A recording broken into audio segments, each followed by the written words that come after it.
Mesdames, Mesdemoiselles, Messieurs, bonjour, très bon réveil à vous tous. Saha Aïdkoum, pour ceux qui n'ont pas encore souhaité la bonne fête, qui se retrouvent avec bien sûr leurs collègues, encore une fois, tous nos voeux de santé, de bonheur et surtout de prospérité à tout le peuple musulman et tous ceux qui nous suivent et nous regardent régulièrement dans votre espace. Bonjour d'Algérie, nous sommes le 31 mai. Quand on dit 31 mai, on parle aussi à la journée mondiale de lutte contre le tabac. Nous allons beaucoup en parler avec notre invité, le professeur Messoudi qui est déjà parmi nous. Bonjour et bienvenue, marhaba bik. C'est donc, on parlera donc des dangers surtout occasionnés par la cigarette, le tabac en tout genre, on va en parler en détail et sur l'effet donc du tabac chez le fumeur directement et sur aussi les autres puisqu'on parle aussi de tabagisme passif. Nous allons en parler aussi, rester dans le domaine donc du sport et de la santé, pourquoi pas, avec Fatah qui est avec nous, Fatah Abada qui est avec nous. Bonjour Fatah. Bonjour Amel. En super forme, ça va? Oui, super. Il est très optimiste. On va parler donc de l'actualité sportive dans un tout petit moment. Parler bien sûr de l'équipe nationale, la préparation pour leur départ, le grand départ pour la Coupe du Monde, mais aussi avec l'actualité de l'USMA et les derniers matchs bien sûr du championnat d'Algérie de football. Donc toute l'actualité, puis une belle surprise qui vous attend aussi dans un tout petit moment en direct. Et puis nous aurons la rubrique de Samira Hadjarmar, Écume et Patrimoine. Elle sera parmi nous pour nous parler bien sûr du patrimoine subaquatique avec bien sûr les 23 canons ottomans.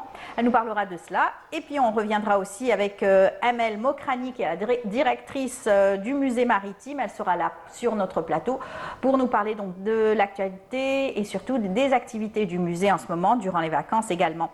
Yazid Eid Mahidine sera parmi nous dans sa rubrique SO. Aujourd'hui, gros plan sur la fête des mères. C'est aussi le dernier dimanche du mois de mai. C'est célébré chaque année, la fête des mamans. Bonne fête à toutes les mamans. Et bien sûr, on en parlera avec Yazid en particulier, avec bien les coups de cœur et surtout les souhaits de certains, puisque notre journaliste Linda Teboul a fait donc quelques sondages, un petit sondage sur cela. Nous aurons également à parler d'une activité de jeunes universitaires, l'université donc de Qliha, plus particulièrement l'école donc supérieure des statistiques en économie appliquée. Ils seront là pour nous parler d'une compétition, un challenge aussi. Ça s'appelle en tout cas le Campeco, une compétition nationale dédiée à l'innovation. Voilà, c'est tout le programme qu'on a choisi pour vous. J'espère que vous allez l'apprécier. On vous offre une belle chanson dédiée à toutes les mamans. Bonne fête à toutes les mamans, encore une fois. Moksaïb qui chante Yemma.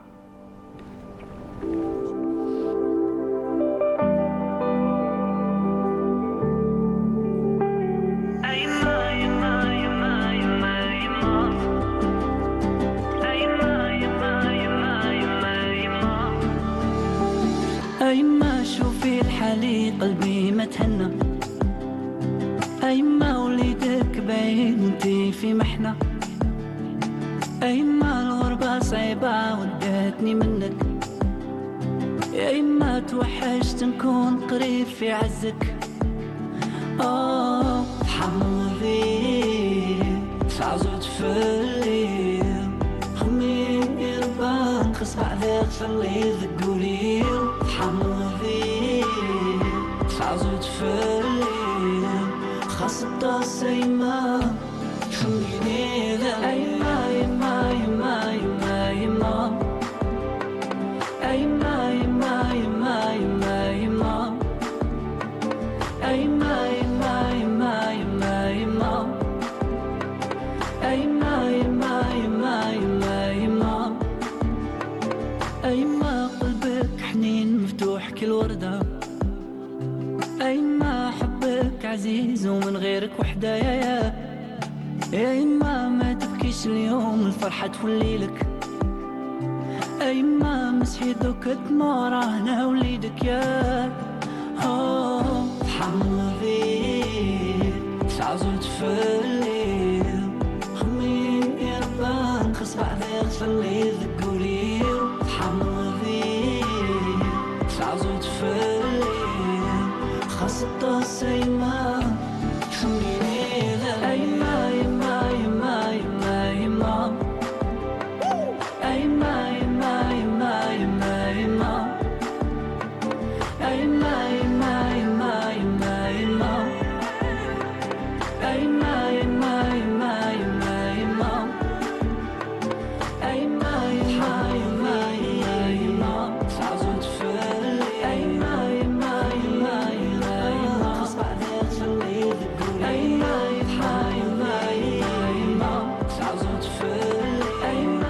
vous avez apprécié. On commence tout en douceur avec cette belle chanson.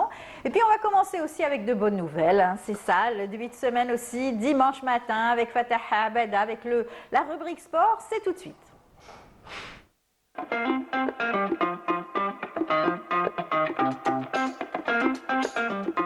Bonjour Fatah. Bonjour Amel. Alors on va commencer avec de bonnes nouvelles, comme toujours. Oui, bon. Avec l'actualité aussi de l'USMA. L'actualité de l'USMA, effectivement, suite au périple africain de l'USMA, qui s'est terminé en beauté, bien sûr, on ne le répétera jamais assez, le fait d'avoir remporté la Coupe de la CAF pour la deuxième fois en 3 ans.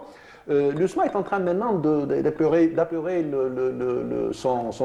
son planning de championnat, parce qu'elle a fait beaucoup de matchs de retard. Hier, c'était le match face au MB87. Donc les USMistes se sont déplacés à Ouirgla pour jouer ce match qui compte pour la mise à jour de la 23e journée. Alors, on va pas en faire tout un plat, c'est un match de fin de championnat. Oui. Le champion est connu, le détenteur de la coupe d'ailleurs c'est l'USM Alger. Là c'était quand même assez spectaculaire. Hein. Mais le champion a intérêt à garder ses titres. Tout à fait. Ils ont un certain standing à garder, une certaine image à garder. C'était quand même sous un soleil de plomb à 16h à Ouirgla, c'était pas du tout évident. Et les USMistes se sont inclinés sur le score d'1-0, un but inscrit par le joueur Najib Ben Khaira du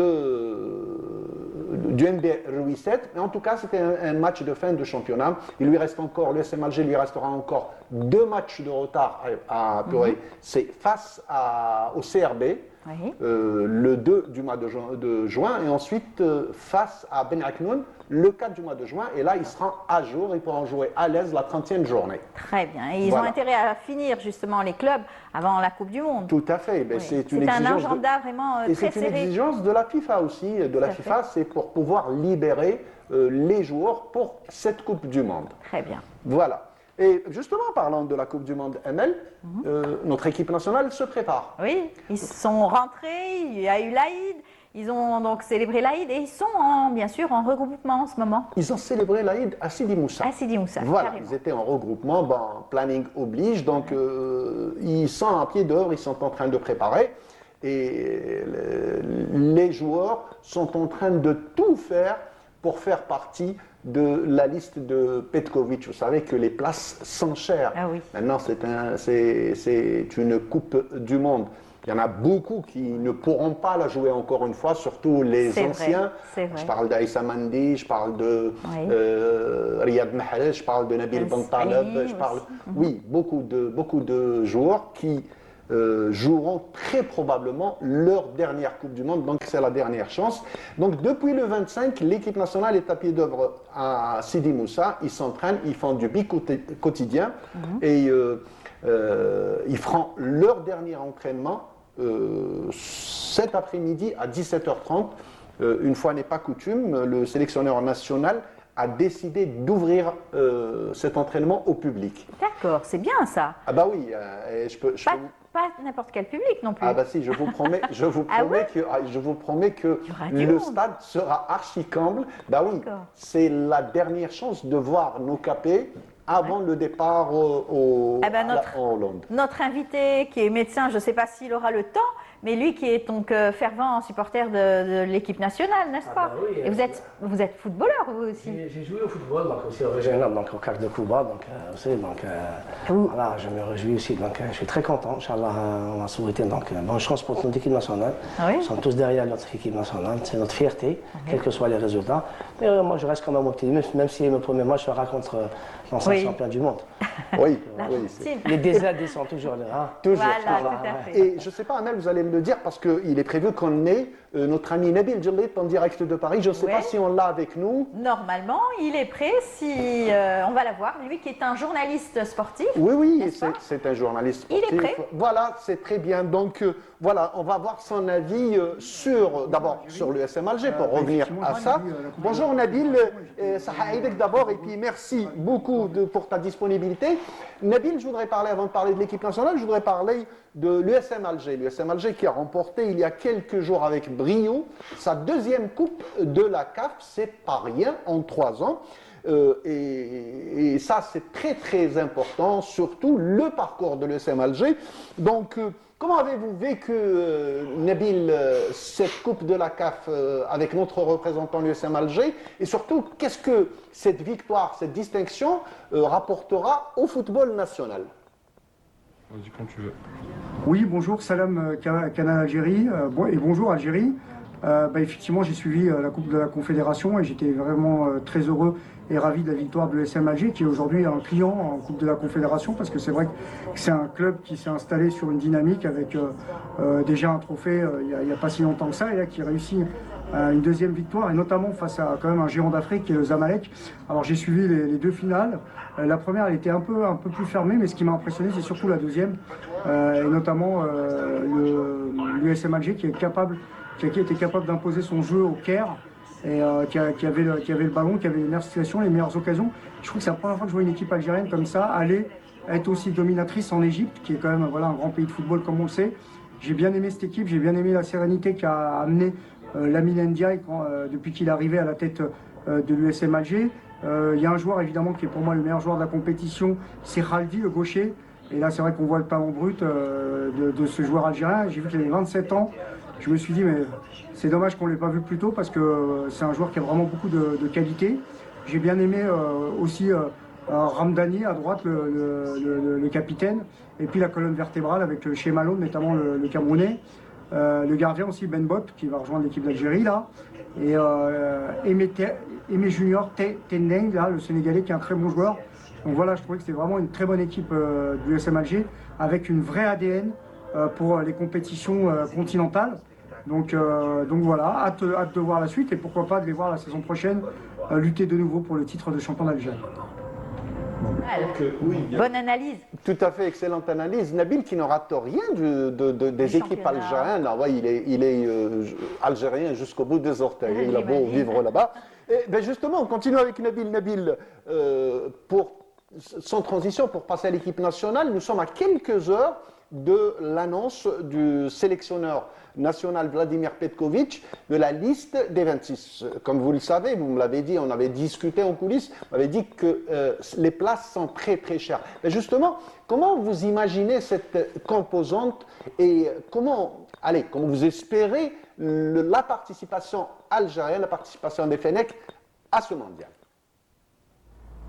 Oui, effectivement, la liste est attendue ce dimanche 31. C'était le dernier délai pour Vladimir Petkovic, qui avait probablement besoin de faire un peu l'état des troupes. Notamment, il y avait des incertitudes chez certains joueurs au niveau de leur état physique, comme Chergui par exemple, qui sera donc là. Il a joué un seul match, Chergui, sur la deuxième partie de saison. Donc il avait probablement besoin de voir certains joueurs.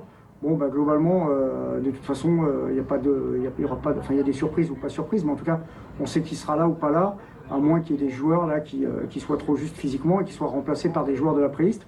Mais enfin, les enseignements principaux, c'est les absents. Évidemment, Bagdad Bounedjah, qui ne sera pas là, a priori, buteur en finale de la CAN 2019, buteur important de la sélection algérienne sur les 10 dernières années, et joueur important également pour remonter un bloc. Petkovic fait sans lui. Il va prendre à sa place Ben Bouali, qui joue du côté de la Hongrie, un garçon qui a été formé en Algérie, au Paradou, qui est parti à Charleroi et aujourd'hui qui fait des belles choses en Hongrie, mais c'est quand même un garçon sur qui on n'a pas trop de garantie. Peut-être que ça peut être une bonne surprise. Kebal également, qui paye la concurrence dans son secteur de jeu avec Marez, Hadj Moussa. Il pourrait être utilisé également en milieu de terrain offensif, mais il l'a aussi en embouteillage avec Aouar, Shaibi, Maza. Donc lui, c'est quand même un joueur pour qui c'est difficile de ne pas être retenu à cette Coupe du Monde, d'autant que c'est le joueur algérien le plus décisif des 5 grands championnats et qu'il a fait une très belle saison avec le Paris FC. Et puis l'autre surprise et absence, c'est celle d'Ismaël Benasser, mais c'est vrai que c'est plus exactement le même joueur depuis sa blessure. Et c'est vrai que c'est un joueur que lorsqu'il est au top, il est vraiment très bon, très important. Et d'ailleurs, à la dernière Coupe d'Afrique des Nations, quand il a joué, moi je trouvais que l'Algérie était meilleure avec lui que sans lui. Mais aujourd'hui, malheureusement pour lui, il ne présente pas assez de garantie physique.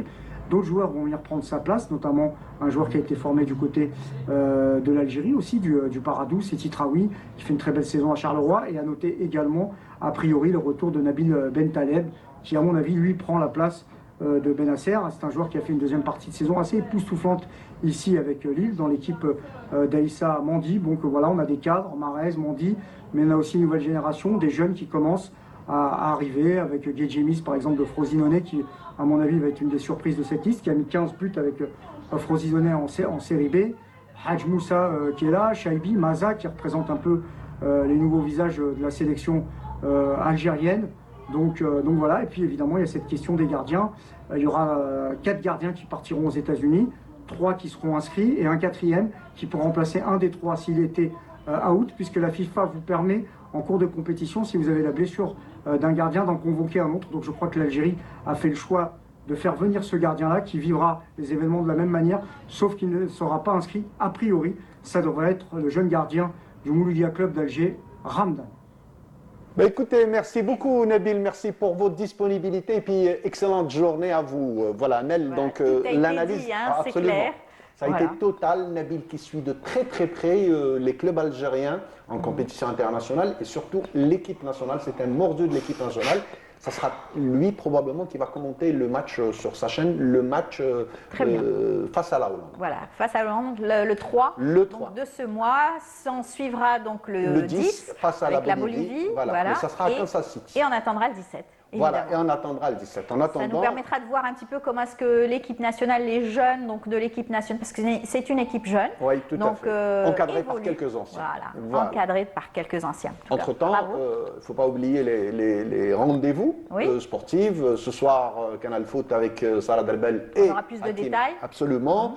Et Hakim Kshroud. Demain, ça sera Mokhtar Hammani pour 52 minutes chrono. Et le jeudi, ça sera avec Mohamed Jabour de Parlant Sport. Voilà, on a D'accord. été Et complet. Tout à fait, et ça permettra de décortiquer la liste complète Tout de à l'équipe fait. nationale avec tous les commentateurs bien sûr assidus. Merci beaucoup Fatah. Eh ben, c'est moi qui vous remercie. Bonne Ça m'a journée. fait plaisir de passer une partie de la matinée avec vous. C'est gentil, merci beaucoup. On va continuer à parler sport et ça va avec la santé aussi, c'est évident. On parle donc de la journée mondiale donc, sans tabac, c'est le 31, célébré comme chaque année, célébré partout dans le monde. Malgré toutes les frayeurs, il y a eu des campagnes donc, de sensibilisation, même des campagnes assez chocs pour essayer donc d'endiguer la cigarette dans le monde entier, mais ça ne marche pas. Donc, Rebonjour, professeur Rebonjour Moussaoudi. encore, encore une Je vous fois. présente. Vous êtes donc professeur en médecine interne, EPH Rouiba. Vous êtes aussi membre expert du comité de la lutte anti-tabac au ministère de la Santé. Et donc, c'est vrai qu'aujourd'hui, il faut sensibiliser. Alors, bismillah ar-Rahman ar-Rahim, donc je tiens d'abord à vous remercier de m'avoir donc invité à ce plateau. J'espère qu'on passera un petit moment de détente intellectuelle. Donc, Tout à fait. voilà, c'est vrai qu'on en parle tout le temps. Le tabac, je dis d'abord que je tenais à dire aussi donc aux citoyens algériens, mais vous l'avez dit si bien dit au début, les musulmans du monde entier, en Algérie en particulier, Aïdkoum Moubarak, taqabbalallah minna minkoum, Aïdkoum Moubarak, voilà. Donc malheureusement, le tabac est la seule cause donc, de décès évitable. Voilà. Éviter une cause, donc en dehors des contextes religieux bien entendu. Malgré ça, les ravages, l'OMS, donc comme chaque année à l'accoutumée, donc elle marque le 31 mai donc, de chaque année comme étant donc, une journée donc, internationale donc, de la lutte anti-tabac. Donc avec ses partenaires mondiaux, l'Algérie en fait partie, via donc, le ministère de la Santé qui fait donc, des efforts véritablement colossaux. Alors, je vous dirai pourquoi. Cette année, la journée a été célébrée à Sétif. Donc chaque année, on choisit une région très grande. Nous avons un grand pays. Donc on est fiers d'appartenir à ce grand pays. Donc cette année, c'était à Sétif, c'était hier. Et donc voilà, malgré que l'OMS, l'Organisation mondiale de la santé, donc, estime que nous avons quand même, depuis donc, les années 2000, on est passé de 1,380 milliard donc, de fumeurs jusqu'à, donc, actuellement, on est à 1,2 milliard. Malgré ça, donc, elles estiment que même un adulte sur 5 est toujours dépendant, consommateur de cette... Addict donc, au tabac. Et que malheureusement, nous avons plus de 7 millions de décès par an. Oui, et ce qui est un peu plus effrayant, c'est que nous avons 1,6 million de personnes non consommateurs. On parlait du tabagisme passif. Vous avez des parents. Et donc, pour vous dire quand même, c'est un fléau, c'est une pandémie. On parlait beaucoup de la Covid et du Covid, et c'est une pandémie mondiale. Donc, mais malgré ça, on ne baisse pas les bras. Donc, et chaque année, il y a un thème. Cette année, donc, le thème, c'est démasquer l'attrait et aussi donc, lutter contre la dépendance au tabac et aux nicotine. Vous allez voir comment l'Organisation mondiale de la santé donc, essaie de trouver des moyens pour démasquer les attraits donc, à cette dépendance Vous allez voir que depuis l'enquête de CEPOAS de l'Université de la Santé, donc, à travers l'INSP de 2017, il y a eu quand même, quand ils ont étudié les différents facteurs modifiés, donc des facteurs de risque cardiovasculaire, le tabac en fait partie. Il y a donc en Algérie quand même 16,5, 16,5 donc de personnes, de 2017, depuis il n'y a pas eu, donc de personnes de 16 à 64 ans, voire 70 ans, de consommateurs et chez les enfants de 13 à 15 ans aussi, oui, donc il y a quand même ça. une épidémie. Et là, il y a une augmentation. Ça commence très tôt hein, chez les enfants aujourd'hui, au niveau des écoles. Vous allez voir pourquoi je dis ça, parce que justement, démasquer, c'est l'attrait, c'est l'utilisation des nouvelles tactiques faites par les industries de tabac, en faisant des arômes, tout ça, c'est attrayant, donc les gens se sentent bien. Malheureusement, même dans le corps médical, vous allez voir des gens qui fument, ils vous disent non, moi j'ai arrêté de fumer, moi je prends ma cigarette électronique. Alors vous avez plus de 100 millions de... C'est plus grave aussi. Oui, c'est plus grave, c'est pas aussi beau que ça. Voilà, exactement. En gros, alors, les maladies, il y a une incidence directe sur certaines pathologies, les cancers du poumon, du pharynx, de la langue. Justement, parce que tout le monde le dit, vous allez prendre une vieille un MPP d'Algérie où il va vous dire tabac aide le cancer, c'est vrai, mais il y a aussi plus grave que ça. Il y a 2 jours, on a assisté à 2 arrêts cardiaques dans mon quartier. Ce sont des gens qui sont ni diabétiques ni hypertendus, mais ils sont fumeurs. C'est des consommateurs. Oui, les coronaires ont la tendance. Vous savez que le tabac, il contient plus de 7000 produits donc chimiques, dont 70 sont cancérigènes. Un goudron clair et net. Alors, la nicotine, c'est vrai que c'est une substance active, donc c'est elle qui fait de la dépendance, mais le goudron, je ne vous le dis pas, le monoxyde de carbone, les métaux lourds. Tout ça, c'est déposé directement dans les poumons. Oui. Et quand il y a des radios les qui poumons sont faites... et les vaisseaux, les artères, les arrêts cardiaques, vous dites quand vous avez des jeunes de 28 ans, des jeunes de 31 ans, on a eu des décès de 28. 38 ans, c'est pas normal. Enfin, c'est pas normal, non. En dehors de, vrai. Vous dites quelqu'un qui n'est qu'un, mais dès que vous posez la question, c'est un fumeur. C'est pour ça. Le problème, c'est que l'Organisation mondiale de la santé, donc avec les partenaires, on essaie de dire aux gens, attention, les arômes, c'est beau, je prends une clope, et puis maintenant les chichas, les chichas dans les... Vous savez que les chichas, les gens ne savent pas qu'une séance de chicha donc de 30 minutes, c'est équivaut à 20 à 30 cigarettes. C'est en dehors de tout ce qui est maladie non transmissible, parce qu'il prend la même vape et ça fait passer. Et donc vous avez les maladies transmissibles. Donc c'est vraiment... Et donc on fait tout ça. À une certaine époque, c'est vrai que la cigarette, c'était bien sûr dans le vent, tendance, il fallait se la jouer comme ça et tout. Après, il y a eu un matraquage médiatique, on interdisait tout ce qui était publicitaire avec une cigarette. C'était une belle démarche par les médias, la télévision, dans les publicités, etc. Aujourd'hui, ensuite, il y a eu par la suite une campagne assez choc qui ont vraiment fait peur sur des paquets de cigarettes carrément. Mais ça n'a pas suffisamment fait peur, je pense. Justement, dans ce sens-là, parce que l'objectif de cette campagne de sensibilisation, c'est pas pour faire un peu juste un peu du jargon et parler dans le vide, parce que les campagnes, c'est vrai qu'il y a les réseaux, il y a aussi donc... Et c'est de promouvoir aussi, donc d'essayer donc de pousser un peu les pouvoirs publics à interdire aussi certains arômes. Parce que là, on ne passe plus maintenant, il n'y a pas de tabac à fumer, c'est vrai, il n'y a pas de cigarette, mais il y a la cigarette électronique. C'est via quoi? Le vapotage, c'est pas tout simplement du liquide. Avec le liquide, c'est vrai que ça chauffe. Et quand ça chauffe, vous avez les gens, moi je vais vous étonner, j'ai rencontré un ami qui avait fait un infarctus du myocarde, dort maintenant, il prend, et les gens maintenant marchent. Au lieu de prendre une cigarette, il prend donc une cigarette électronique, donc pas à fumer. Il vous dit parce que ça me permet... Ben oui, parce que les gens, vous n'allez jamais arrêter de fumer si vous prenez de la cigarette électronique. Qu'en est-il des patchs aujourd'hui? Il y a eu toutes sortes de thérapies. Parmi, justement, il faut dire ce qu'il en est, parce que les gens peut-être ne voient pas, mais le ministère de la Santé, ce n'est pas une simple organisation de chaque année, une journée. On fait des efforts colossaux pour qu'il y ait donc des moyens d'arrêter, donc de lutter contre le tabac. Et bien, parmi les moyens de prévention, donc tout ce qui est donc sensibilisation et les médias, il y a actuellement donc un travail qui se fait depuis au moins de 3-4 ans. Donc il y a normalement 53 d'unités d'aide au sévrage tabagique qui devraient fonctionner et essayer de couvrir un peu, quand même l'Algérie c'est un grand pays, on passe de 48 à 69 wilayas qui vont être donc normalement fonctionnels. Parmi les moyens justement de lutter contre le tabac, c'est les substituts nicotiniques, les patchs en particulier, ça coûte un peu cher. Donc on attend, mais le ministère il est à cheval, est-ce que ces unités doivent fonctionner avec tout un système, le médecin, l'infirmier, mais il faudrait aussi qu'il y ait toute une logistique qui doit être mise en place. Et normalement c'est dans le programme, nous sommes normalement dans les dernières, tout est pratiquement prêt sur le plan, c'est juste un peu. Il faudrait qu'il y ait quand même ces patchs. On ne peut pas démarrer une unité sans les alors avoir. que le patch, juste pour parler, essayer de sensibiliser. Et véritablement... Ça aide énormément. Parce que c'est en fait le substitut nicotinique, c'est la nicotine qui fait de la dépendance. Mais on évite quand même les autres. Dans le tabac, vous savez, il y a essentiellement 4 grandes. Donc il y a le monoxyde de carbone, il y a les métaux lourds, il y a le goudron qui est le goudron qui est cancérigène. Alors on essaie de donner un substitut nicotinique. Pour un peu la sensation de bien-être, mais au moins éviter ce qui est cancérigène, ce qui va aussi boucher les artères. Tout à fait. Voilà. Il y a aussi d'autres thérapies, l'hypnose aussi, qui donne des résultats aussi.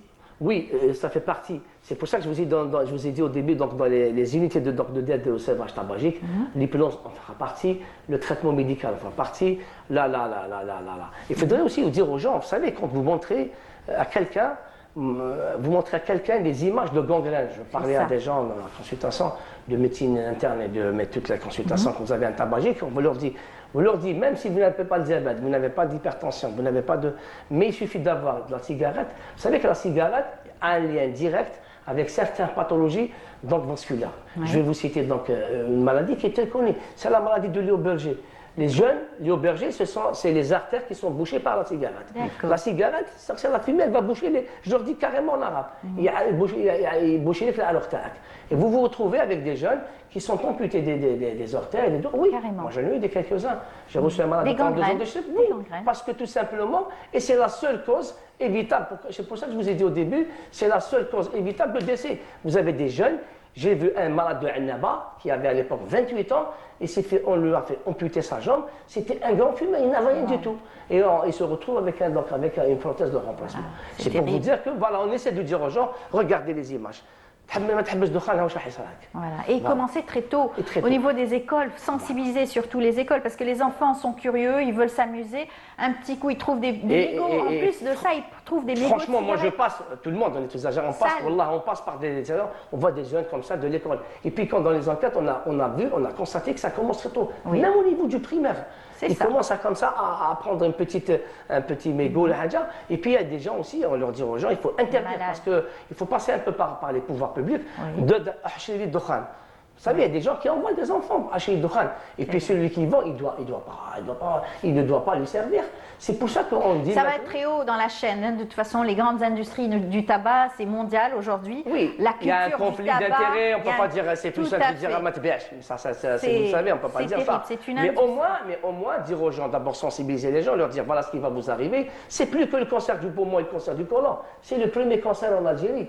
On dort de l'alimentation. Le cancer de l'estomac. Ben oui. Et puis il y a autre chose, madame, excusez-moi de le dire, à mes amis, enfin, à nos auditrices et auditeurs, c'est que maintenant, on n'est plus dans le sexe ratio, parce que même les femmes fument aussi. C'est vrai. Les femmes fument, donc les mœurs ont changé et le pourcentage a changé. Plus grave encore, c'est les tabagiques passifs. Vous savez, il faudrait à tout prix... Dans la famille, les enfants, l'individu doit... Vous avez un frère, vous avez un mari, vous avez un papa qui fume dans la maison et vous avez le tabagisme passif. C'est pour ça qu'au bout d'un certain temps, les gens ont ces pathologies donc, vasculaires. C'est parce que même s'ils ne fument pas, parce qu'ils ont quelqu'un à la maison qui fume. Et je ne vous dirai pas, il y a quelqu'un qui va sortir à minuit pour aller prendre sa clope. Il le fume à la maison. Et le tabac se dépose, hein, ça sent le tabac froid. Je pense que tout le monde qui a vu, on les dorme dans les plages.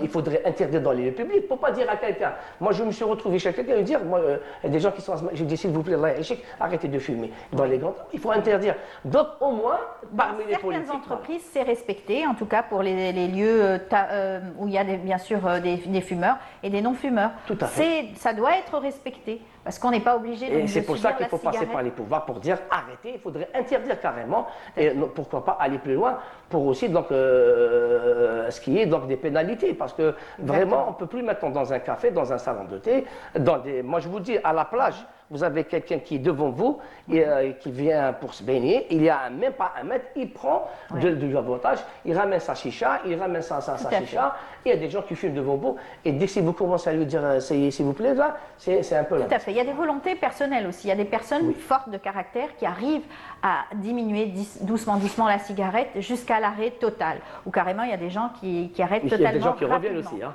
Oui, mais il suffit qu'ils reviennent à la première cigarette c'est pourquoi j'ai dit comme force de caractère, encore une fois, pour essayer d'arrêter subitement. À quel moment on doit effrayer la personne? Quand on voit que dans les poumons, il y a des petites taches? Non, mais un tabagique, il faudrait qu'on fasse un bilan. On ne fait pas beaucoup de bilans. Enfin, c'est ça, c'est personnel. Il faudrait qu'il y ait un territoire de contrôle, au moins un territoire de face. Vous savez, un fumeur, même les vapeurs ont dans des pathologies vasculaires. Il y a de l'irritation, il y a les gens qui ont des asthmatiques, c'est de la poussière. Il y a les bronchopneumopathie chroniques obstructives, les BPCO. Et là, il faut dire aux gens, au moins faire une radiographie standard du thorax, faire un bilan sanguin. Les personnes essoufflées? Oui, l'essoufflement, c'est un signe qu'il y a donc un poumon qui est en train de souffrir ou un cœur. Et moi, je pense qu'il faudrait quand même alarmer les gens. On n'est plus dans la gentillesse. Il faudra même dramatiser un peu pour leur dire c'est très grave. C'est très grave, c'est très très grave parce qu'on voit maintenant des jeunes. Et pourquoi? Vous savez, le fléau en Algérie, c'est un fléau mondial. Si celui qui fume, il a plus de chances à ce qu'il passe à autre chose. C'est les joints, donc c'est le mordarat et tout ce qui s'ensuit. On a rarement de personnes, très rarement, je ne parle pas des comprimés, ceux qui fument, rarement des gens qui passent directement. C'est ceux qui fument qui vont ramener à utiliser. C'est aussi des déchets directs sur notre planète, là encore une fois. On ne protège pas notre environnement, il y a aussi un mot à dire sur cela. Oui, donc les déchets, donc ça c'est, vous savez, donc dans les campagnes de sensibilisation, c'est des campagnes multisectorielles. Vous savez le sport, vous avez donc l'environnement, vous avez. Moi je vous dis dans les campagnes, il faudrait même au niveau des mosquées, ce qui est organisé carrément, faire un dars carrément une demi-heure sur la cigarette. Et vous savez, la société algérienne, comme toute la plupart des sociétés, mais nous en particulier, nous sommes quand même une société conservatrice, et nous avons cette tendance. Et vous savez, il boit tout ce que vous voulez, mais il arrive Ramadan, il arrête tout. Alors dire comment se fait-il que vous arrêtez pendant le Ramadan? Il y a des gens qui reviennent. Donc quand on fait un dars pour dire c'est haram maintenant, parce que voilà, tout ce qui engendre comme effet néfaste sur le corps, c'est un suicide, hein, c'est comme un suicide presque. C'est comme un suicide, voilà. Donc je pense qu'il faudrait utiliser tous les moyens. De toute façon, on ne baisse pas les bras. Il y a des gens qui vous disent chaque année, mais c'est une journée sans tabac, mais on s'est dit aussi qu'il faudrait organiser des hôpitaux sans tabac. C'est vrai. On l'a vu là-bas, les gens, quand ils veulent se fumer, ils sortent carrément de l'enceinte universitaire, de l'hôpital, dans un petit coin, ils fument et ils repartent. Ça fait quand même un peu de... D'accord. À une certaine époque, les jeunes avaient honte de fumer devant leur père, par exemple, leurs grands-parents, leur famille. Aujourd'hui, ça y est, ça s'est démocratisé. Ça s'est démocratisé. Donc quel dommage. C'est très vraiment dommage. C'est une éducation. Voilà. Tout à fait. Un dernier mot peut-être pour informer et sensibiliser, faire du sport, comme nous le disait Fatah. Oui, pourquoi pas, notre ami, donc c'est un réel plaisir donc, de l'écouter. En plus, il est du corps médical, donc il est bien placé par rapport aux autres. Je pense que il faudrait qu'on encourage nos enfants à faire du sport, mais il faudrait aussi donc leur préparer donc un terrain. C'est-à-dire parfois on n'a pas besoin de beaucoup de moyens. Au lieu d'aller, moi je vois des enfants vraiment, un vendredi matin, les gens qui font sport, et les encourager à aller faire du sport. Parce que quand ils n'ont pas de sport, il n'y a pas de, et au niveau des cités, parce que c'est pas tout le monde qui est. Bon, parfois c'est pas des grands moyens, c'est des petits moyens. Et donc les parents doivent aussi donc dès le jeune âge donc inciter leurs enfants à les prendre dans des centres, dans des petites salles, même une salle qu'ils fassent n'importe quel sport. C'est un moyen de détourner un peu l'inoccupation de temps hadak. Il a le mardi, il a le jeudi soir, il a le vendredi, il a le samedi. Donc c'est véritablement un très très bon moyen d'arrêter. Donc voilà, je pense. Il a raison, le professeur, de dire ça, parce que finalement le meilleur sport c'est la marche. Donc ça coûte rien du tout, c'est gratuit. Parfait. Voilà. En tout cas, merci beaucoup pour tous vos conseils. Merci. On vous souhaite une bonne journée. Je sais que vous allez repartir au boulot tout de suite. Je pars au boulot. Malgré cette journée aujourd'hui de sensibilisation, merci pour tous ces éclairages que vous avez apportés au sujet donc des dangers, bien sûr, de la cigarette et du tabagisme en général, que ce soit passif ou bien sûr actif.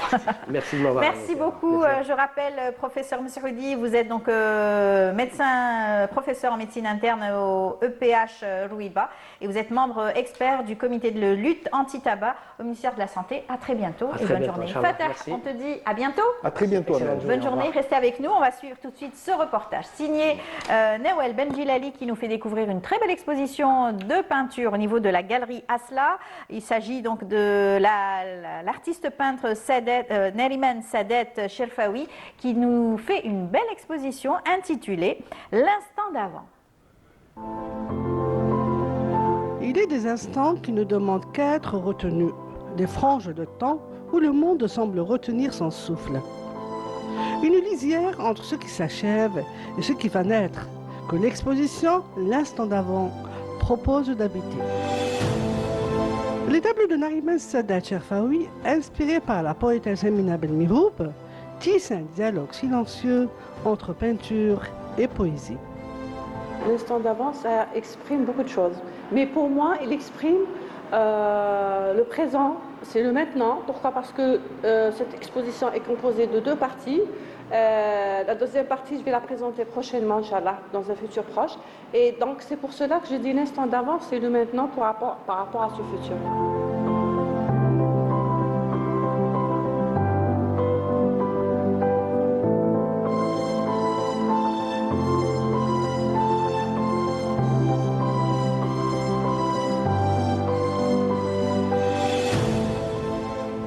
Dès que j'étais petite, j'étais attirée par l'art, par les artistes, par leur tempérament, par les couleurs, par la nature.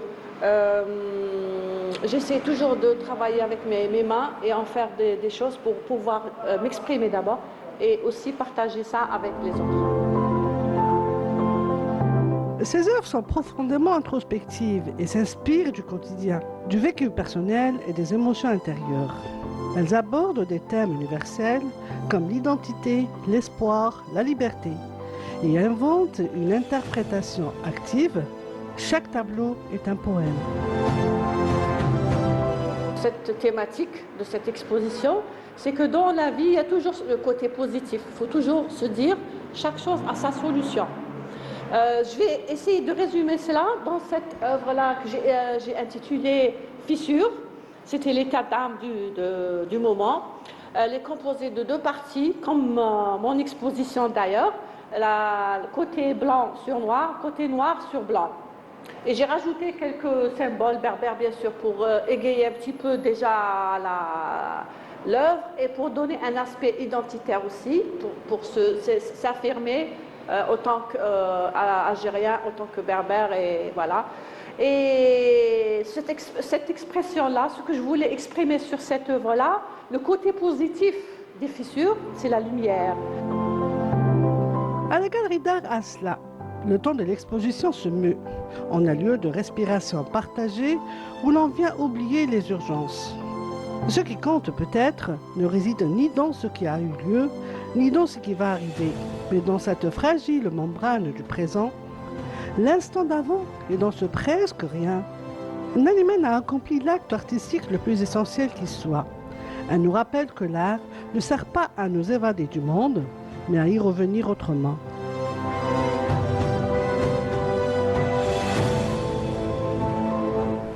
De retour sur notre plateau, en tout cas c'est une belle exposition donc, de peinture, allez-y voir. C'est au niveau donc, de la galerie Asla. Nous allons continuer à parler des belles choses avec Yazid dans un tout petit moment. Je commence avec Yazid, c'est le seul homme de ce plateau. Bonjour Yazid. Bonjour. Oh, vous allez bien, ça va? Oui, très bien. Tu vas nous parler de belles choses dans un tout petit moment, entre autres d'une belle exposition aussi. Tout à fait. Tout à fait. Et avec nous, une dame qui est donc une dame qu'on a l'habitude de voir à travers nos reportages. Il s'agit d'Amel Mokrani. Bonjour. Bonjour. Bienvenue parmi nous. Vous allez participer avec nous pour nous parler du musée maritime d'Alger, une fierté aujourd'hui. Oui. C'est un très beau lieu à visiter absolument. Oui, à visiter, oui, à connaître. À connaître. C'est partie de notre histoire. Tout à fait. On va en parler dans un tout petit moment. Samira, bonjour. Bonjour Amel, Tu es bonjour bien à tous. coiffée, Samira. On est coiffées toutes les deux par la même coiffeuse. Samia. Salut Samia. Tout à fait. On embrasse Toutes les Samia. trois, pardon. Voilà. Alors, tu vas nous parler toi aussi donc du patrimoine subaquatique. Alors, vous On va pas restez aller- on dans va la rester- même lignée que Madame Mokrani, qui est directrice du Musée national public maritime. C'est ça. Je vais parler du patrimoine subaquatique et notamment du patrimoine des 23 canons du Rocher Blanc qui ont été découverts à partir de 2016, on va dire. Voilà. On va en parler dans un moment. On va commencer par vous, Madame Mokrani. Vous êtes notre invitée d'honneur donc de ce plateau. Vous allez nous parler donc de cette tâche que vous avez à mener à bien au niveau du musée. Oui. Il y a un musée qui a ouvert en 2007, c'est ça? Exact. Voilà. Il existe depuis 2007. Il Oui. a été créé Dans un lieu majestueux aussi, Exactement. magnifique, les Alors, voûtes. En 2007, il fallait qu'on reconnaisse notre histoire par rapport à la mer. Donc, on a créé, par un accord entre le ministère de la Culture et le ministère de la Défense nationale, ce musée. Donc, le lieu, comme vous dites, majestueux, appartient au ministère de la Défense et il a été mis à disposition du ministère de la Culture pour y installer un musée maritime, un musée qui raconte toute notre histoire, toute notre culture par rapport à la mer qu'on a créée, qu'on a façonnée au fil du temps par rapport à la Méditerranée. Tout à fait, Voilà. tout à fait. C'est riche. Il y a des objets magnifiques qui ont été nettoyés, restaurés, mis en valeur dans ce lieu magnifique. Oui. Et ce qui est formidable, c'est que les visiteurs sont de plus en plus nombreux. Ils connaissent le musée aujourd'hui. Exact. C'est un musée exceptionnel, on va dire, qui a une configuration qui n'est pas comme les autres. Donc, il n'est pas ouvert tous les jours. Mais c'est ce qui fait de lui un lieu à visiter essentiellement. Et donc, les visiteurs sont de plus en plus nombreux et curieux de voir c'était ce lieu qui est dans la pénombre, qui est pas très Et pas éclairé, commun. pas commun de par son architecture, et aussi tout ce qu'il présente, tout ce qu'il raconte comme histoire. C'est ça, l'histoire de notre marine, comme la vous fierté. Donc, On a des objets qui appuient cette histoire et qui racontent un bout de notre temps vécu avec la Méditerranée. Voilà. Et depuis, vous êtes architecte de formation, donc la pierre vous parle. Je suis architecte de formation, je suis architecte des biens culturels. Tout à fait. Et je suis docteur en archéologie et histoire de l'art. Voilà, et vous êtes le guide qu'il fallait donc pour présenter donc tous ces objets, mettre en scène aussi ces objets, et vous organisez régulièrement des conférences. C'est un musée récent, donc il fallait dès le départ avec mes collègues que Bien je sûr, salue. Bien sûr, des conservateurs. Les conservateurs, ils sont nombreux et on va dire qu'ils aiment ce qu'ils font. Ils travaillent avec passion. Et donc, il a fallu d'abord déterminer le message que voulait transmettre le musée au public. Donc, ça a été une lourde tâche, comme vous le dites. Et dès lors que ça a été défini, le musée a évolué, a commencé à organiser des expositions, des conférences, des rencontres, des ateliers pour les enfants. On est ouvert à tout le monde. J'aime bien le mot, il s'est déployé. Oui, carrément. C'est vrai. En plus, il se déploie dans le musée, à l'intérieur, on a intramuros, mais aussi on se déplace à l'extérieur. Bien. Comme on dit, la mer, notre côte, qui est aujourd'hui estimée à 2200 km, n'appartient pas qu'aux gens du littoral, mais elle appartient à tous les Algériens. Exactement. Donc on se déploie, on va dans les wilayas, dans les directions de culture, dans les écoles, à l'intérieur du pays. On est allé à Tougour, Touarkla, Mascara, Inti Mouchent. Pour raconter justement toute la richesse donc, de notre littoral à travers sa marine. Bien sûr, Samira est une passionnée de votre musée parce qu'elle y venait souvent, elle a fait plusieurs reportages, elle en parle avec toujours passion. Je crois que le premier reportage du musée a été... C'était moi. C'est ça. Voilà. Il est beau, C'est d'abord une architecture, le musée. Oui. C'est d'abord une architecture. C'est la construction du premier port d'Alger. C'est toute l'histoire qui a accompagné notamment l'histoire de la marine nationale, la marine algérienne, notamment au XVIe siècle. C'est une époque, on va dire, l'une des plus belles époques de la marine C'est ça, algérienne. qui a fait la fierté de la marine algérienne. Et c'est parti à partir de ce point-là, peut-être. Et les lieux sont fabuleux, surtout du côté de l'Amirauté. Exact. Alors, on s'appelle El Jazair. Et donc, c'est les îlots qui ont donné, c'est les îlots qui se trouvaient sous la voûte actuelle et dans l'Amirauté qui ont donné leur nom à notre pays, à notre ville et à notre pays. Donc, la jetée Khaireddine, donc le socle de la voûte Khaireddine, s'est créée à partir de ces îlots. Khaireddine Barbaros avait libéré l'île la plus importante de cet archipel, voilà. Et ensuite, des débris de la forteresse du Pénon, d'accord, il a commencé à constituer cette jetée qui reliait l'îlot important à Al Jazair, qui est aujourd'hui le socle, la base de Burj El Fnar et d'autres fortifications. Alors vous savez, je ne sais pas si c'est le hasard, mais le 29 mai, on dit que c'est la date où le Pénon a été libéré. Tahrir Jazirat Stofla, l'île du Pénon. Et nous avons créé une exposition qui va être inaugurée ces jours-ci. D'accord. Où l'on a essayé de reconstituer ce fameux Pénon. Et donc, on arrive à visualiser toutes les îles qu'il y avait, enfin les îlots qu'il y avait.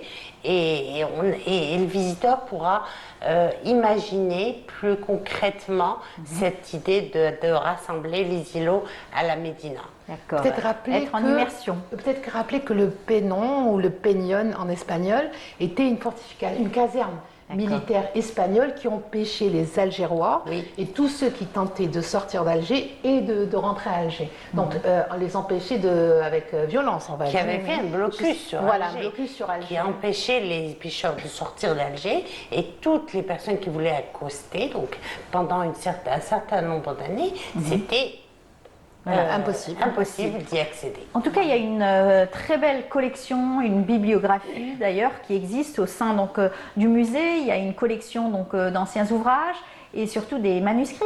Oui. Alors, on acquiert et on reçoit des dons de particuliers qui croient en notre mission, de particuliers, et qui commencent à être importante. Donc on a des ouvrages anciens qui racontent l'histoire et qui sont des références dans les recherches. D'ailleurs, beaucoup d'étudiants d'histoire viennent chez nous pour élaborer leur travail de recherche. C'est ça. Il y a eu le mois du patrimoine, ça a été riche. Au sein du musée, une activité aussi très forte. Alors, le mois du patrimoine a été... D'abord, on a ouvert tous les jours. Donc, le musée a reçu un beau monde pendant tout le mois. Et vers la fin du mois du patrimoine, on a organisé une journée d'études autour des raïs, les raïs d'Alger, de la régence d'Alger pendant la période ottomane, un peu pour rectifier tous les clichés qui ont été collés à ces gens-là et ces fameux corsaires, voilà, et qui étaient aussi des Algériens. Donc nous avons souligné sur cet aspect-là et dire que non, ils n'étaient pas forcément venus d'outre-mer, mais surtout ils étaient originaires d'Algérie. Il y avait une conférence qui avait présenté un bon nombre de raïs, et certains venaient même de Ghardeia. Alors voilà, donc la mer de Biskra, de Ghardeia, donc vous voyez, la mer appartenait déjà à l'intérieur du pays. Tout à fait, aux Algériens d'abord. Et pour prouver encore une fois à ceux qui disaient que l'Algérie n'avait pas d'histoire, l'histoire a débuté bien longtemps, bien avant eux, quand l'Algérie avait ses propres consuls pour payer les taxes, etc. au niveau des ports. C'est pour ça que je dis que notre histoire s'appuie sur des objets, sur du matériel archéologique. C'est notre preuve. C'est ce qui appuie notre existence. Exactement. Yazid, passionné aussi par ce musée, tu y vas aussi? Ah oui, j'ai été plusieurs fois. Et je voulais juste rappeler que la mer commence en fait juste à côté, au boulevard des Martyrs, le Haut Mustapha, et que Samira a été faire un reportage, on a trouvé ces coquillages qui sont juste là. Donc, le musée maritime se prolonge jusqu'ici. La mer s'est retirée, le niveau de mer a changé. Ça a pris des millions d'années. Voilà. C'est incroyable.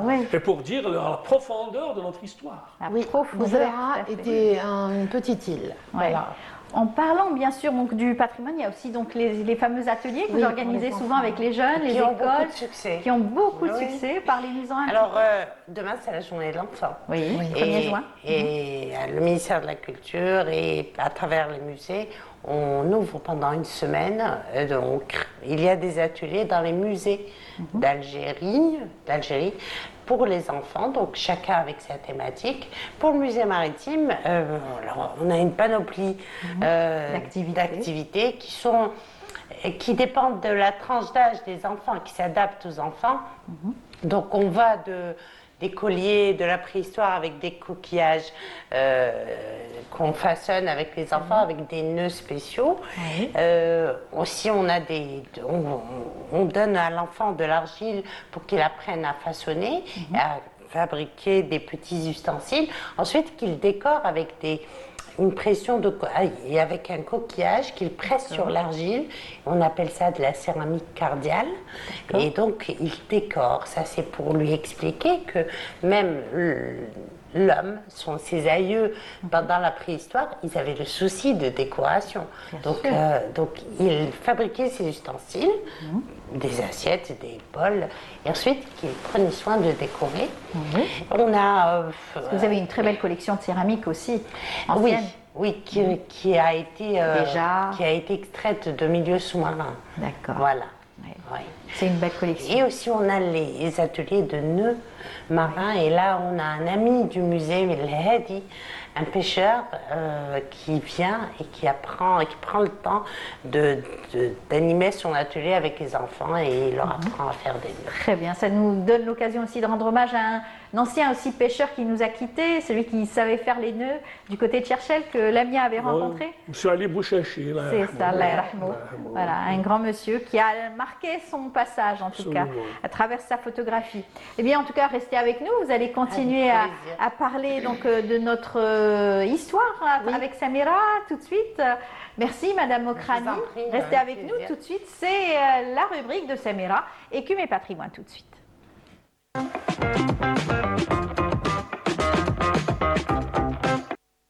Samira? Oui. Donc tu es passionnée par tout ce Moi, j'aime beaucoup touche à notre patrimoine. Oui. C'est ça. Et en particulier, ce qui a été développé en même temps, j'ai envie de dire, ou en parallèle, et que le musée aussi réalise ou organise, ce sont des plongées. Oui. Vous formez des archéologues? Oui, on a une équipe d'archéologues formés en plongée sous-marine et qui se déploient aussi sous l'eau. C'est très bien. Pour encore une fois trouver de belles choses dans les fonds marins. Trouver, faire de la prévention et aussi pour nettoyer peut-être. Nettoyer, ça va de soi, ça va de soi. C'est une évidence. Il y aura l'opération nettoyage avec Hamid Belkhassam et l'association.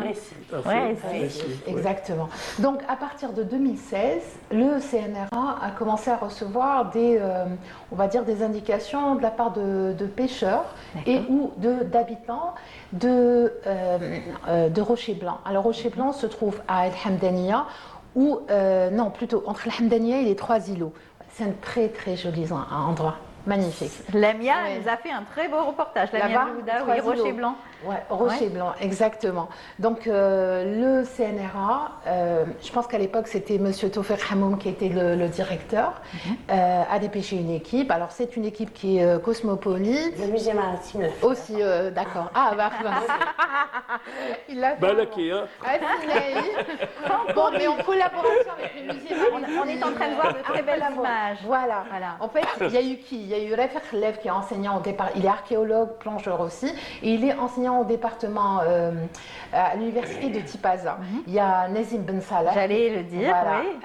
On a reçu plusieurs fois. Exactement, pour parler du patrimoine subaquatique. Il y a Ben Saïdi, Ben Saïdani, pardon. Pourquoi j'ai écrit Ben Saïdi? Et Ben Aouda Nadib et Mghra et Mahlan. Donc ça, c'est l'équipe, qui j'ai oublié? Et Alali Mustafa Mustafa. Jamila Djellal. D'accord. Voilà. On rend hommage à toutes ces personnes qui travaillent, plongeurs, archéologues spécialisés dans le patrimoine subaquatique. Donc eux sont allés, on voit les images défiler. Ils sont allés. C'est une découverte, on va dire, majeure. C'est une découverte très importante parce qu'elle a déclenché une série de processus qui est par exemple la cartographie, la sécurisation du patrimoine qui se trouve sous l'eau. Pour le cas de Rocher Blanc, c'était à peu près à 6 mètres, si je ne me trompe pas. Oui. J'ai peur, Madame Ranéléa, ce que je dis. Alors, ça se trouve dans la zone comprise entre la plage de Oued el-Belah et la plage des Trois Îlots. Exact. Voilà, on est d'accord. Ils ont trouvé un dépôt de 23 canons datés du XVIe siècle par rapport au boulet qui a été retrouvé sur la plage. Par rapport à la forme des canons. La forme des canons aussi, et de la période aussi, puisqu'il s'agit du XVIe siècle. Ils n'ont pas pu faire d'analyse directement sur donc les canons. Pourquoi? Parce qu'il y a eu, il y a ce qu'on appelle des concrétions calcaires qui pourraient nuire énormément à l'objet s'il venait à peut-être gratter. S'il déplace aussi les canons, s'il les sort de l'eau, il pourrait se détériorer, désagréger carrément, puisque la température va changer, toute l'atmosphère dans laquelle ils sont conservés depuis des siècles est différente.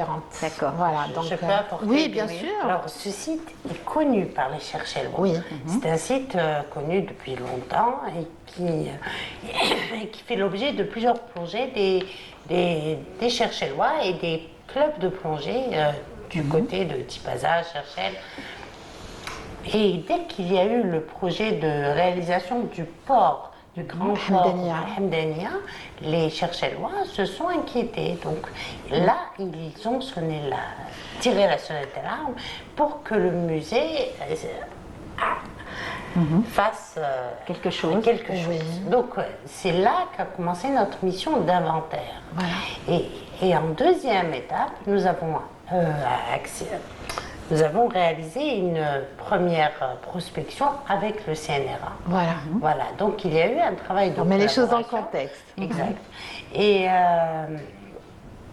c'est là que nous avons, après l'opération d'inventaire, au début on parlait de 18 canons, et c'est là qu'on avait compté et réalisé qu'il y avait au fait 23. Qu'ils auraient appartenu à un navire. J'allais y venir. Voilà, le navire, peut-être le pot de fleurs, qui s'appelait comme ça. En fait, il y a eu, on suppose, il n'y a pas de certitude, que ce sont des restes d'affrontements, donc des bateaux qui seraient affrontés, des combats navals, lors d'une bataille donc, du 24 août 1665. Donc, les gens de Cherchel contre les Français qui tentaient, c'était dans le cadre des courses aussi dans la Méditerranée, mais c'était aussi donc les Français tentaient par tous les moyens de pouvoir non, le pillage, que ce soit pour les marchandises, que ce soit donc ils étaient en nombre supérieur, les Français, donc il y avait plus de bateaux qu'à ce moment-là, on va dire aux Trois Îlots, et donc ce serait des restes de cette bataille, donc le pot de fleurs, donc un pavillon amiral. de 30 canons, si je ne me trompe pas. Ça va. Donc, il y a eu alors de la technologie qui a été utilisée, de la méthode de prospection géophysique, je ne vais pas détailler. Si madame, il y a eu de la prospection visuelle aussi, ce qui permet, on l'a vu dans la vidéo qui est passée, c'est les plongeurs plongent dans un couloir avec un fil. En fait, ils créent ce genre de choses. Il y a eu de la documentation technique aussi. Ils ont fait appel à la photogrammétrie. Voilà. Qui permet de modéliser, en fait, on l'a vu aussi, je me suis inspirée, je les ai oubliés, des documents remis par le Musée national maritime, où on nous permet de voir le petit livret qui permet de voir les canons, leur disposition et puis la modélisation. Leur dimension. Alors il y a des espèces de règles qui sont mises peut-être, c'est ça Oui, en fait, c'est une règle, c'est une échelle. Une échelle. Voilà. Pour que la photo puisse, pour qu'il y ait des normes et qu'on puisse retrouver la mesure de l'objet dans la photo. C'est cette échelle-là, cette règle-là qui permet cela. Voilà, donc ce genre cette découverte a permis, on va dire, d'ouvrir, entre guillemets, d'ouvrir les yeux sur tout le patrimoine, la richesse et la vulnérabilité aussi du patrimoine qui se trouve algérien, qui se trouve sous l'eau. D'abord parce que, par exemple, pour les 23 canons, ils sont à moins de 6 mètres, donc c'est pas très profond, et donc ils sont vulnérables à la main de l'homme, à la nature, à l'usure, à l'érosion, à plein de choses. Il faut souligner que ces objets-là, quand ils restent sous l'eau, ils s'acclimatent à l'eau et ils créent leur propre système défensif. Et c'est le fait de les garder sous l'eau assure leur protection. Mais ils ne pourraient être extraits que si on leur assure un processus de conservation. Et on ne peut les extraire sauf s'ils sont menacés. D'accord. Voilà. Et puis, où est l'intérêt de les extraire si c'est pas pour les exposer? Non, puisque ça reste très joli pour les gens qui font de la plongée et tout, à condition qu'ils ne soient pas sujets à des pillages ou du vol. Ou parfois les gens ça peut être aussi une sorte de tourisme scientifique. Un musée sous l'eau. Mais pas en excès. Vous savez, ces 23 canons ne peuvent raconter leur histoire que dans ce lieu-là. Exactement. Et c'est bien simple, il nous a raconté l'histoire du navire et de la bataille. Voilà. Et il n'y a pas de nécessité de les extraire. Très bien. Voilà. Et il faut aussi souligner que notre pays a ratifié une convention, la convention de 2001 pour la protection du patrimoine culturel subaquatique, et dont le principe majeur est de maintenir les objets in situ sous l'eau, dans leur contexte. Très bien, on respectera. Donc c'est bien la prochaine fois, combinaison, et vous allez nous raconter l'histoire peut-être aussi milieu sous les... vers les mers. Très bien, rapidement, merci beaucoup. Ce n'est pas le seul lieu, on y reviendra. On en a déjà parlé, j'ai déjà fait un reportage sur ça.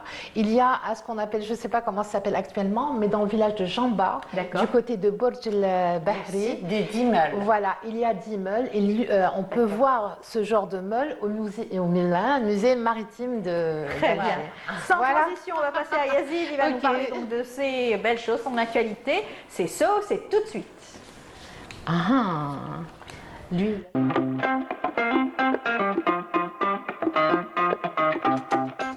Yazid, très assidu. Ça va? Ça se passe bien? Très bien. Après, qu'est-ce que je vais dire après tout ce qui a été dit par les... Nous parler de la Lune. Nous parler de la Lune. Je parlerai de la Lune, mais avant, je vais parler d'une exposition de photographie du photographe Mourad Metahri, elle a été inaugurée, je pense, le 23 mai dernier. Toujours en place jusqu'au 2? Jusqu'au 2 juin. Très Donc, on aura les photos plein les yeux, on va les voir. On va les voir, on y va, à travers cette belle exposition. On peut aller la voir aujourd'hui. Un rêve d'enfance qui se transforme en réalité. L'œil artistique de Mourad Metahri, ancien journaliste, traque la lumière et l'émotion, transforme l'éphémère en œuvre durable. Aujourd'hui, Mourad a décidé d'exposer pour la première fois pour partager ses coups de cœur avec le public. Un moment très fort pour lui. J'ai fait de la photo depuis tout petit, avec différents types d'appareils, des instamatiques, des polaroïdes, et puis j'ai fait des études scientifiques. Et juste après, j'ai intégré le monde de la presse. Je suis journaliste depuis plus de 35 ans. Et la passion de la photo n'est jamais partie, elle est restée. Et aujourd'hui, voilà, c'est ma première exposition de photographie. Et c'est au public, à mes amis, à mes proches, de dire c'est bien ou c'est pas bien. Un simple regard chez notre artiste curieux pour déclencher toute une recherche visuelle et pour rendre la photo plus personnalisée en lui apportant de simples retouches. D'abord, c'est vraiment le travail sur la lumière qui m'a toujours inspiré. Et puis les grands thèmes où je fais un peu de recherche dessus, c'est vraiment les grands thèmes de la nature, de l'environnement, tout ce qui touche un peu à la planète, à la vie. Et voilà, c'est quelques sujets, bien sûr, historiques qui nous touchent tous, je crois. Voilà les grands thèmes que je travaille. Des thèmes divers racontent les états d'âme de Mourad, ses souvenirs, ses voyages, ses instants de vie, en évoquant sa sensibilité.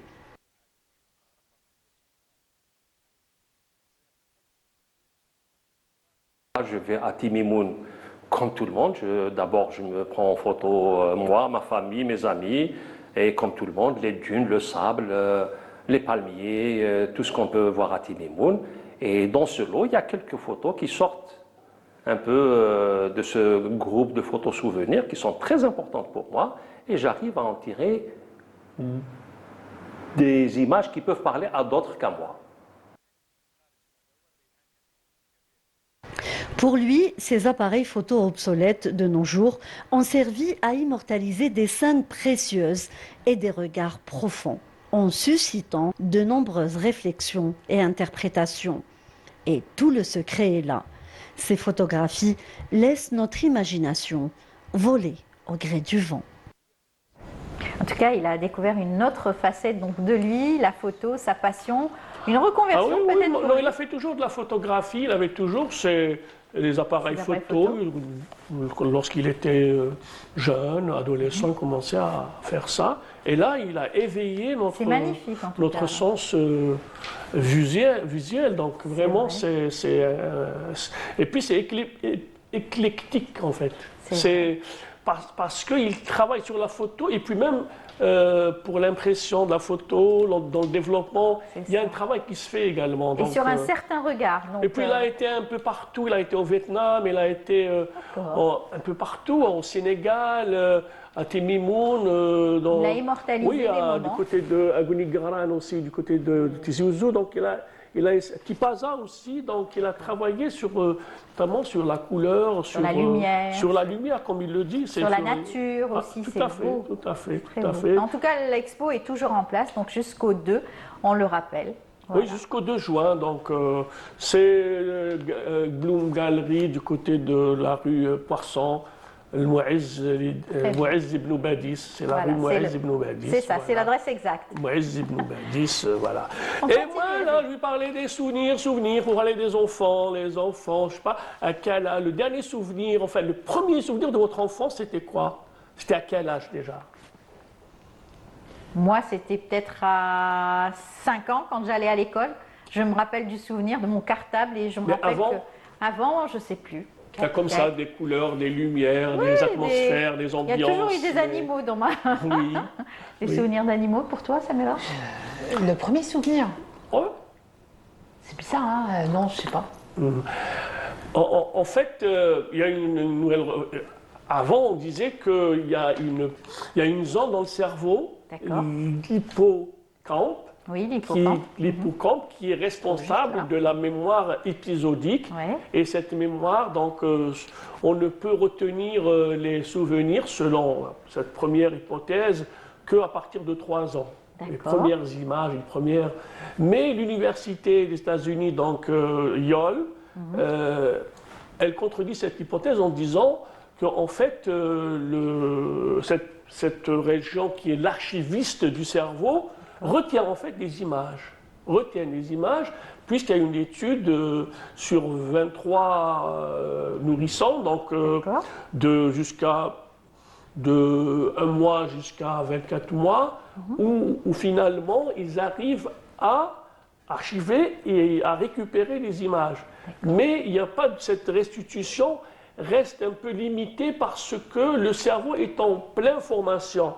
Il n'arrive pas à avoir les clés qui permettent à l'enfant de se souvenir des premières images. Donc c'est une recherche qui date de 2025 de l'Université d'Yale aux États-Unis. Donc j'ai essayé de parler un peu de ces souvenirs. Parce que un souvenir? Moi j'ai un souvenir juste, je pense que j'avais 3 ans et demi et que j'avais retenu une petite conversation entre papa et maman et ils se chamaillaient sur qui peut me prendre aux toilettes en fait. Mais une chose est sûre, c'est que beaucoup de personnes qui sont malades malheureusement d'Alzheimer retournent à leurs souvenirs d'enfance, qui peuvent parfois remonter à 50 ans en arrière et ne pas se rappeler des souvenirs de la veille. Voilà. Absolument. Le cerveau est incroyable. Même par rapport à la mémoire émotionnelle, par rapport à aux odeurs, maintenant avec les photos, on peut peut-être éveiller certains souvenirs qui sont ils sont dans les tréfonds du cerveau. Tout à fait. Eh ben, c'est une belle histoire que tu nous as racontée. Et sur, puis maintenant, on parle de Yak Maria Ali, Gorina aussi, comme on dit en kabyle. Et aujourd'hui, ce sera la pleine lune, et c'est la deuxième pleine lune au mois de mai. C'est la Blue Moon. On l'appelle Blue, je ne sais pas pourquoi, mais elle n'était pas Blue parce que je l'ai vue On la voit à l'image, elle est magnifique. Oui, hier soir j'ai vu la pleine lune, mais elle n'était pas bleue. Hein. Mais on l'appelle la Blue Moon. Blue Moon, je ne sais pas. Peut-être la nuit, elle change de couleur. C'est le rayonnement. Oui, c'est le rayonnement, c'est le firmament.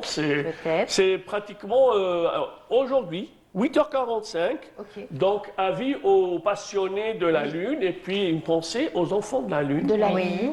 Et, il y a des associations et puis le musée maritime également. Qui a beaucoup fait pour eux. Oui, nous les avons reçus et la nuit. La nuit.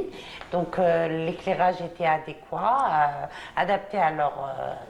Certains ne supportent pas la lumière et. Ils ont pu nager. Et ensuite, nous avons eu un atelier avec eux où ils ont façonné des petits bateaux de papier. Et ensuite, on est allé au bord de mer où ils ont pu mettre ces bateaux avec des bougies éclairées à l'eau et ils se sont baignés. Voilà. Eh bien, bravo à vous. Oui, il y a des associations aussi, l'association Saada, le bonheur et l'association XD. Xéroderma pigmentadorant qui font beaucoup de choses pour les enfants. Très bien, en tout cas bravo à eux. Et nous allons recevoir une représentante de cette association pour nous donner des conseils quant à l'aménagement et au changement de l'éclairage, la scénographie lumière. Voilà, pour pouvoir accueillir des enfants durant la journée. Très bien, bravo à vous. On continue rapidement, Yacine. Oui, on continue rapidement puisqu'on parlera de la fête des mères. Et aujourd'hui, c'est le dernier dimanche du mois de mai. Et sans plus tarder, nous allons voir ce que pensent les Algérois, les Algéroises de ce 1er mai, puis par rapport à leurs vœux. À leur maman. Voilà. Ouais. On y va? Moi, j'ai pas qu'un mot, j'ai une image à vous montrer. Elle est là. Oh là, la fête des mères. Non, pas nous. Donc, qu'est-ce que tu veux que je dise? La fête des mères, bah écoute, moi la fête des mères, c'est tous les jours avec elle. Elle m'énerve tous les jours, mais je l'aime beaucoup. Parce que c'est la seule personne, si t'es riche, elle t'aime. Si t'es riche, elle va t'aimer beaucoup, tu vois. Si t'es pauvre, elle n'a pas le choix, elle va t'aimer. Si tu lui fais du mal, malgré tout, elle va t'aimer. Donc, s'il y a un seul amour, vraiment inconditionnel, c'est celui de la maman. عيد سعيد لما وان شاء الله ربي يحفظها وصحتها تكون مليحه بزاف عيد سعيد كاع الامهات. Je souhaite bonne fête à toutes les mamans اللي عايشين ربي يطول في عمرهم واللي توفوا ان شاء الله يكونوا من اهل الجنه وكل عام وهما بخير ان شاء الله. هاد سنتيمون انا عايشاته ديجا والحمد لله مع بنتي. الحمد لله. عيد سعيد لكاع الامهات وان شاء الله اللي عنده ام ربي يحفظها واللي ميته ربي يرحمها. بمناسبه عيد الام نقول ليما باللي نحبك وربي يحفظ كاع الامهات واللي عنده يما يتهلا فيها واللي ما عندوش يما الله يرحمها وربي يبارك فيكم. Et selon ce que je comprends moi vis-à-vis de la femme, elle doit être soutenue, aimée, en protection, en sérénité. Et l'outil majeur, je crois, qui a créé Dieu, c'est l'homme. Donc s'il ne peut pas faire ça pour une femme et considérer tous les efforts qu'elle est en train de faire, consciemment et inconsciemment, c'est difficile de se dire qu'il est un homme, voilà. Donc je souhaite une excellente fête pour toutes les mères. C'est en tout cas magnifique. C'est des vœux, donc tous les Algériens qui présentent donc leurs vœux aux mamans, n'est-ce pas? Oui, Samira parlait de ses oldies et ses souvenirs par rapport à cet artisanat qu'on demande aux c'est ça. C'est activité manuelle à la petite école. C'était quoi alors? C'était une savonnette. Oh là là, je ne me rappelle plus qui était là. Si, Madame Bendris, je crois. Ah oui? Elle nous demandait de ramener une savonnette et puis des clous. Bon, elle me dit que c'est des épingles. Moi, j'ai des souvenirs. Et puis le fil de pâtisserie avec. Pour attacher les boîtes de gâteaux. Pour faire la pour décorer la savonnette. Tu sais, on plantait les clous et puis on mettait les. C'est des souvenirs, c'est des petits présents. Oui, et aujourd'hui, pour moi, c'est une arme de guerre. Mais oui, aujourd'hui, une savonnette qui allait être mise dans l'armoire. Voilà. Pour pas fumer les. Yazid, on termine.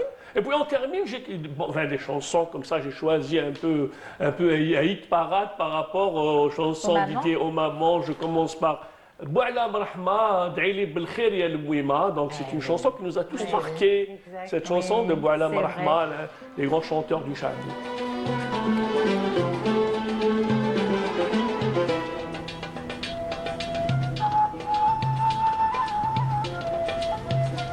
Tu vas chanter.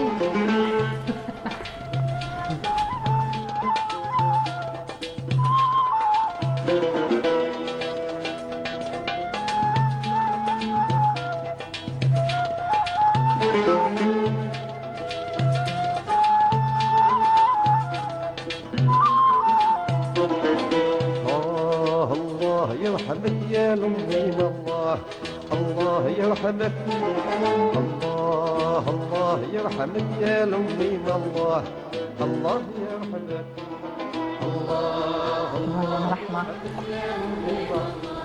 Donc on était avec Bou'alam Rahma, donc une chanson dédiée à la maman, La Yarhamik Ya Lemouima, donc pour tous ceux qui ont perdu leur maman. Et puis un grand chanteur aussi, un grand compositeur, Chérif Khaddam, qui aussi a chanté une chanson dédiée à la maman. C'est une chanson, on l'a déjà écoutée, et c'est vraiment très intense, c'est très fort comme moment.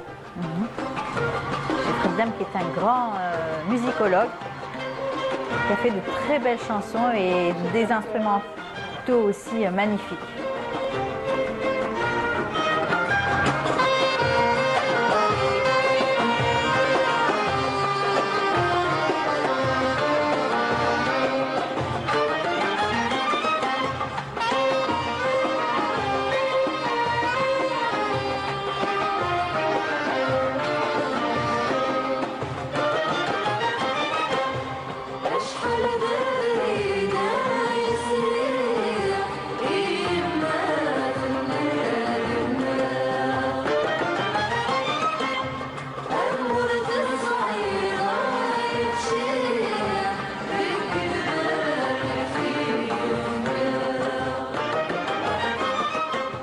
Voilà, en tout cas, une très belle voix, une très belle interprétation de Chérif Khaddam.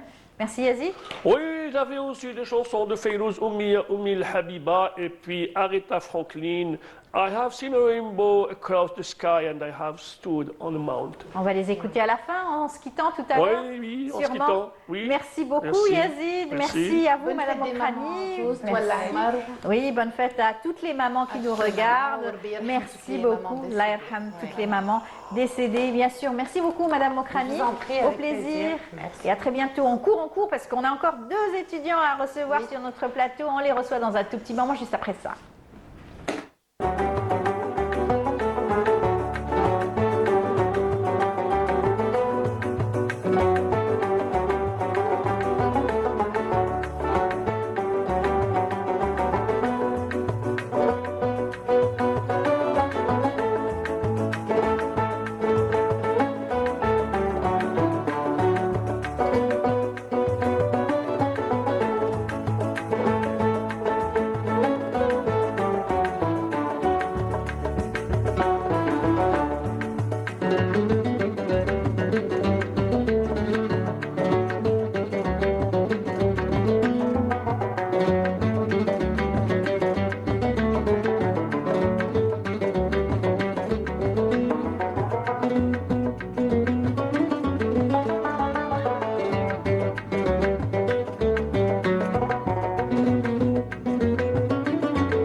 les étudiants sont là, ils sont en place, ils vont nous raconter cette belle aventure qu'ils vont donc vivre à travers l'événement qu'ils ont organisé. On a les organisateurs et surtout les membres du club de l'école d'Orléha, enfin l'université d'Orléha. On m'a dit c'est plusieurs écoles. Alors avec nous Anis Koumba.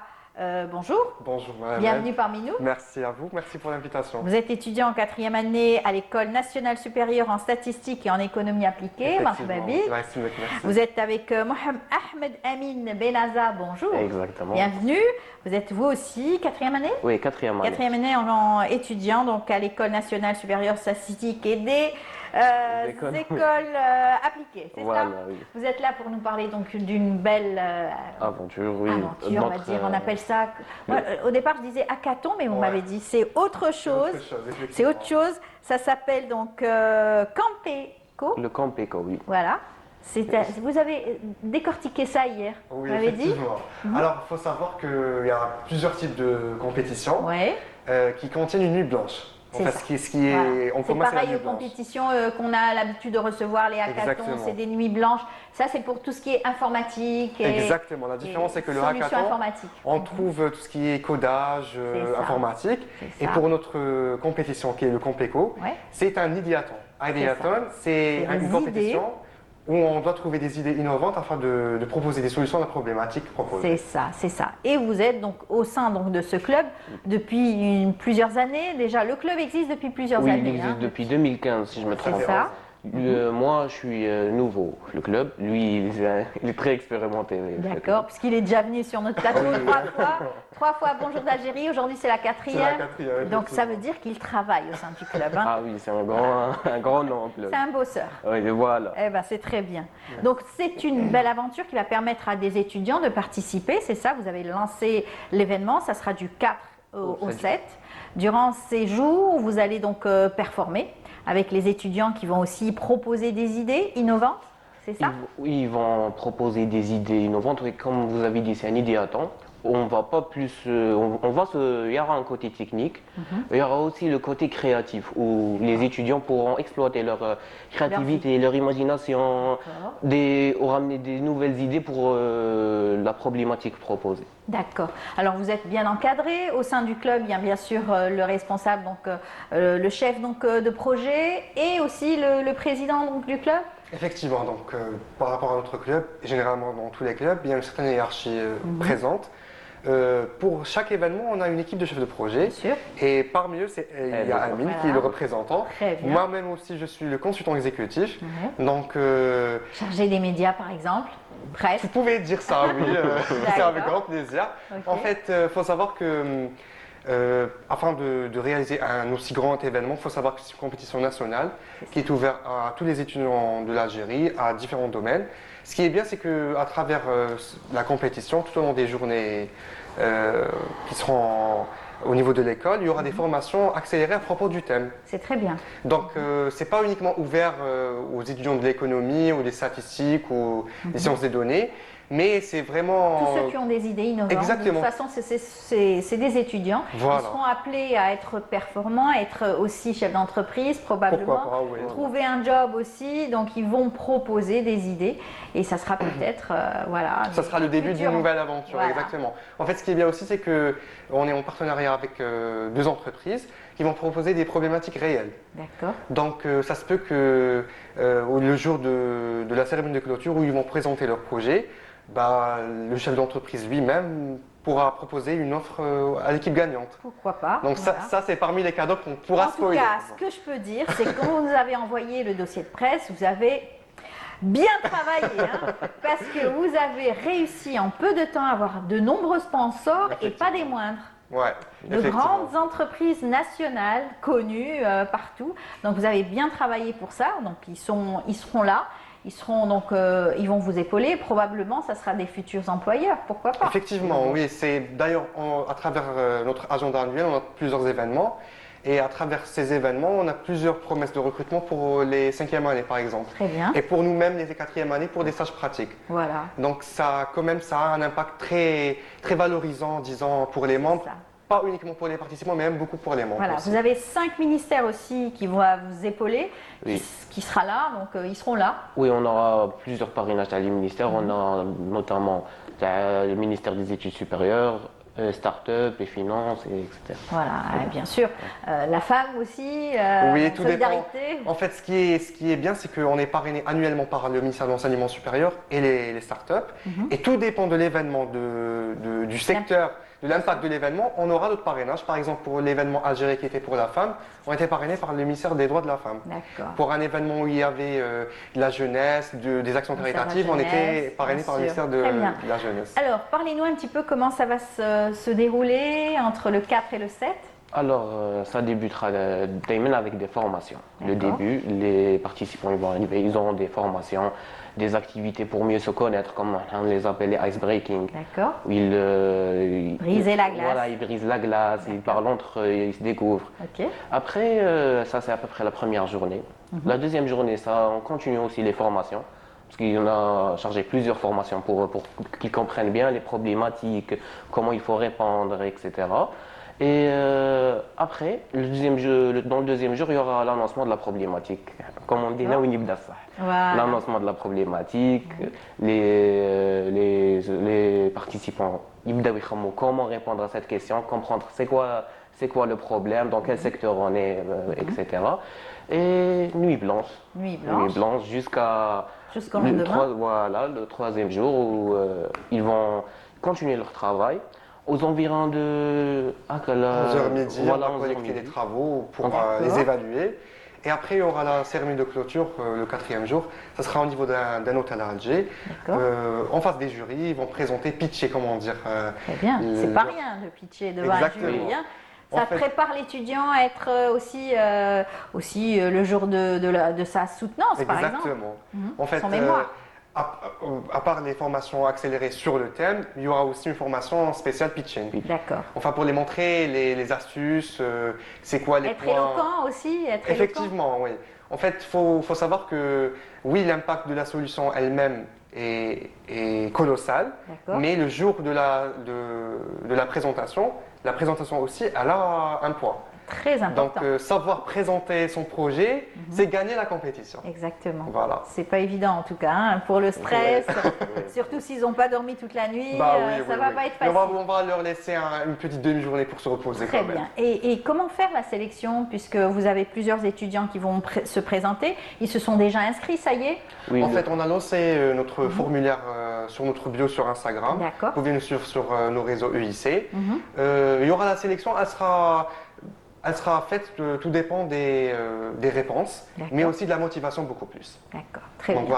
voilà, on aura des équipes déjà faites, mais c'est ouvert aussi aux personnes qui veulent participer, se challenger, découvrir même leur équipe le jour de l'événement. C'est bien. Vous serez en retrait, hein, vous n'allez pas participer. Malheureusement, on ne va pas participer, mais il y a aussi une joie d'organiser cet événement. C'est clair, c'est clair. C'est de voir l'impact, de voir comment dirais-je, oui, les résultats. Exactement, le résultat, le fruit d'un travail de très longue durée. Vous suscitez l'intérêt, vous suscitez la curiosité, les jeunes veulent aussi s'évaluer à travers un challenge comme ça, parce que c'est un challenge et pas des moindres.